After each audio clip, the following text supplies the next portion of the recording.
how did you avoid, I mean, you came from such a violent place where you knew so many people hurt so personally.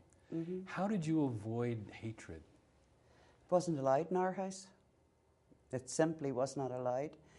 I have a strange background. My grandfather was Jewish. My father was Protestant. My mother was Catholic. So I had the whole spectrum.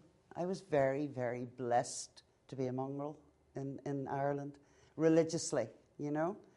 And so I had this beautiful Protestant side of the family. We didn't have any Jewish side because Hitler took them out. But we had my grandfather. And we weren't a really well-educated family, but my grandfather was highly educated. So he introduced us to opera, to the wonderful ballets, and that influence in my life is pretty powerful too. I was getting a lot of stuff that normally wouldn't happen to a Catholic child in Northern Ireland, and that was through my grandfather. And there was just no hatred allowed in our house. And my mother had a very bad temper, and my daddy and her would fight, you know, like, well, my daddy didn't fight. He let her fight, and he used to smile now and again, just nod, you know. Oh, it's all right, cool down, you're all right. But the only thing they never fought about in their life was religion.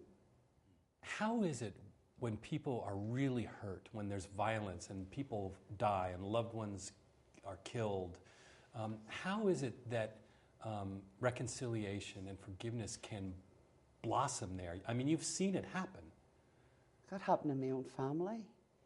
I had a cousin who was, my cousin Danny, who was just a superb human being, and he came from a family of 8, and he was going to be a doctor, and he was the brightest, smartest of them all, and he used to work on the weekends in a pub in Belfast, and on his way home one night he got riddled to death with the sign of the cross. And at his funeral, I'll never forget, you know, sometimes the press can be pretty cruel, because one of them said to me, Auntie Bridie, how do you feel? I mean, Jesus, that's such a stupid question to ask any woman who has just lost, to have a loss like that. And you know what she said? I'm glad I'm the mother of Danny and not the mother of the man who killed him.